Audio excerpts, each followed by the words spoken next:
Happy birthday India. Thank you ma'am. George മാഷിന് ഇപ്പൊ എങ്ങനെയുണ്ട്? ഐസിയുന്ന് മാറ്റിയോ? ഇപ്പൊ നല്ല മാറ്റമുണ്ട്. അടുത്ത ആഴ്ച ഡിസ്ചാർജ് ആകുമെന്നാ പറയുന്നത്. എനിക്കിതുവരെ ഒന്നും പോകാൻ പറ്റിയില്ല. വിസിറ്റേഴ്സ് അലൗഡ് അല്ലേ? ഓ അതെ sir. Sir hi, happy birthday മോളെ. Thank you sir. Happy birthday മോളോ. Thank you ma'am. Happy birthday. Thank you sir. അയ്യോ സാറേ, എന്ത് സാറേ?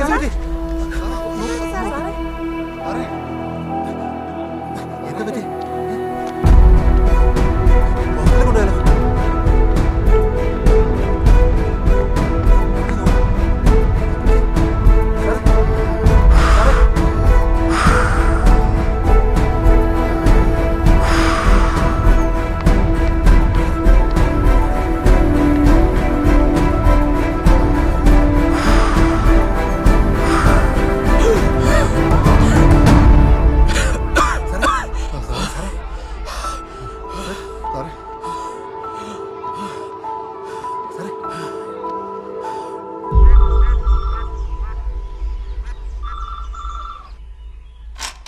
ഹലോ, ഇന്ത്യയുടെ അമ്മയാണ് സംസാരിക്കുന്നത്. ആ ശരി, ഓക്കെ, ഞാൻ പറയാം. സോമചേട്ടൻ എവിടെ അമ്മേ? അവൻ പുറത്തുണ്ട്. എന്നാടി?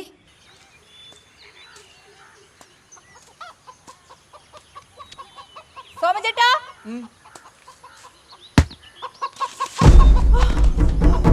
അമ്മേ, സോമചേട്ടാ, സോമചേട്ടാ, കണ്ണു തുറക്ക് സോമചേട്ടാ.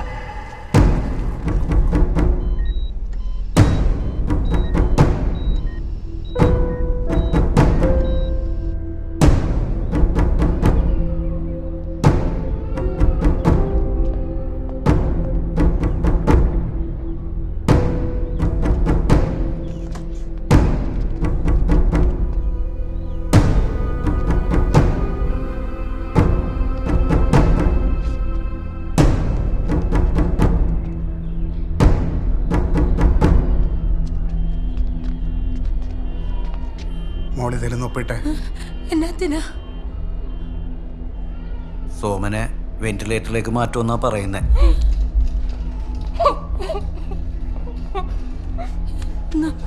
മോളുടെ 10ാം പിറന്നാളല്ലേ? എന്റെ ഈശ്വരാ. ദേവി, എന്ന് വെച്ചാ കുഞ്ഞ് ജനിച്ച് 10ാം വയസ്സിൽ കുഞ്ഞിൻ്റെ അച്ഛന് ആയുസ്സിന് കേടാ. മുന്തിയത് അന്തക്കാല, മരണം ഏകദേശം ഉറപ്പാ.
അനഫിലാക്റ്റിക് ഷോക്ക്.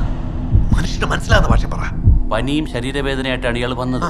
ഡൈക്ലോഫെനാക് എന്നൊരു പെയിൻ കില്ലർ ഉണ്ട്. അതാ ഡോക്ടർ പയ്യൻ മസ്കുലറായിട്ട് കൊടുക്കേണ്ട ഇഞ്ചക്ഷൻ ചാടി കയറി IV ആയിട്ടാണ് കൊടുത്തു.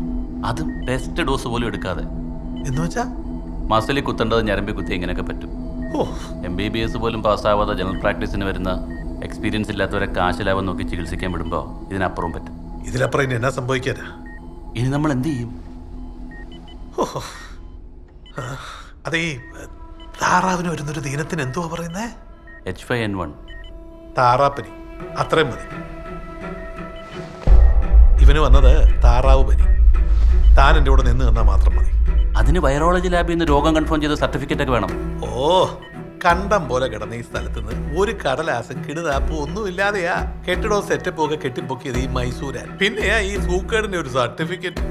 അതെ, ദീനം വന്ന് തട്ടിപ്പോയവന്റെ ബന്ധുക്കളുടെ ദീനരോധനം കേട്ട് നാട്ടുകാരൊന്ന് ഞെട്ടണം. അപ്പോഴാ സംഗതി കളറാവുന്നത്. മനസ്സിലായ? താമ്പാ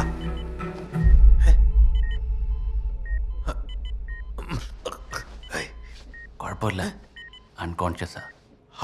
ഗുരുത്വമായി. ഇല്ലെങ്കിലേ ഇയാളുടെ അണ്ണാക്കിലിട്ട് ഒഴിച്ചു കൊടുക്കേണ്ടി വന്നേനെ ഏതെങ്കിലും കുരുടാനോ മറ്റേതെങ്കിലും സാധനങ്ങളൊക്കെ. താമ്പാ.